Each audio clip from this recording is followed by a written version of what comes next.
প্ৰথমতে চৰকাৰক ধন্যবাদ দিব লাগিব। যিদিনাখন আমাৰ সকলোৰে মৰমৰ শিল্পী জুবিন গাৰ্গ ঢুকাইছিলে, তেখেতক দিল্লীৰ পৰা ইয়ালৈকে অনাৰ পৰা, তেখেতক সমাধিস্থ কৰাৰ পৰা আজিলৈকে যিখিনি পদক্ষেপ লৈ আছে মাননীয় মুখ্যমন্ত্ৰী মহোদয়, আমি শলাগ ল'বই লাগিব। অসম চৰকাৰক ধন্যবাদ দিবই লাগিব। আৰু ন্যায়টোতো আমি চবেই কামনা কৰিছোঁ, যিমান সোনকালে পাৰে ন্যায় লাগিব। কিন্তু এতিয়া আজি যিটো খবৰ পালোঁ যে ফাষ্ট ট্ৰেক আদালত কৰিব মুখ্যমন্ত্ৰী বা ফাষ্ট ট্ৰেক আদালত দিছে, সেইটো হ'লে আমি ন্যায়টো অলপ সোনকালে পাম। গতিকে ৰাইজে খুব উৎকণ্ঠাৰে ৰৈ আছে যে আমাক জুবিন গাৰ্গৰ ন্যায়টো লাগে। যি হওক, যি দোষী আছে দোষীয়ে শাস্তি পাব লাগে। আমি নিজেও বিচাৰি আছো, ইমান ডাঙৰ এটা সম্পদ আমি হেৰুৱাই দিলো, গতিকে মানুহজনকতো আমি নাপাওঁ। কিন্তু ন্যায় পালে অন্তত আমি এটা আত্মাত সন্তুষ্টি প্ৰকাশ কৰিম বা তেখেতৰ আত্মাই শান্তি পাব। সমাধি ক্ষেত্ৰ বনোৱাৰ ক্ষেত্ৰত যথেষ্ট লেহেম হৈছে, কি ক'ব বিচাৰে?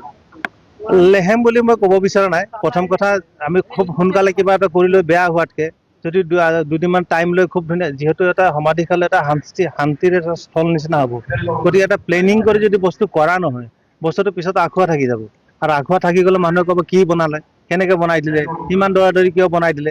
গতিকে মই ভাবোঁ লাগিলে একমাহ দেৰি হওক, বস্তুটো হৰাই দিনৰ কাৰণে মই গোটেই পৃথিৱীৰ মানুহে যাতে আহি তাতে শান্তি পায়, তাতে জুবিন দাক যাতে স্মৰণ কৰিব পাৰে, জুবিন দাৰ যাতে অনুভূতিবোৰ নিজে ফিল কৰিব পাৰে, সেই সেনেকুৱা এটা সমাধি ক্ষেত্ৰ হওক।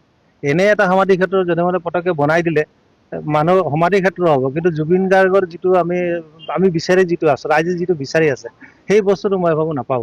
সেইকাৰণে লাগিলে 2 মাহ দেৰি হওক, কিন্তু সমাধি ক্ষেত্ৰতো তেনেকুৱা ক্ষেত্ৰৰ নিচিনাকে হওক, যাতে মানুহে তাতে গৈ আন্তঃৰাষ্ট্ৰীয় পৰ্যায় হওক, মানুহে গৈ তাত যাতে জুবিন গাৰ্গক ফিল কৰিব পাৰে।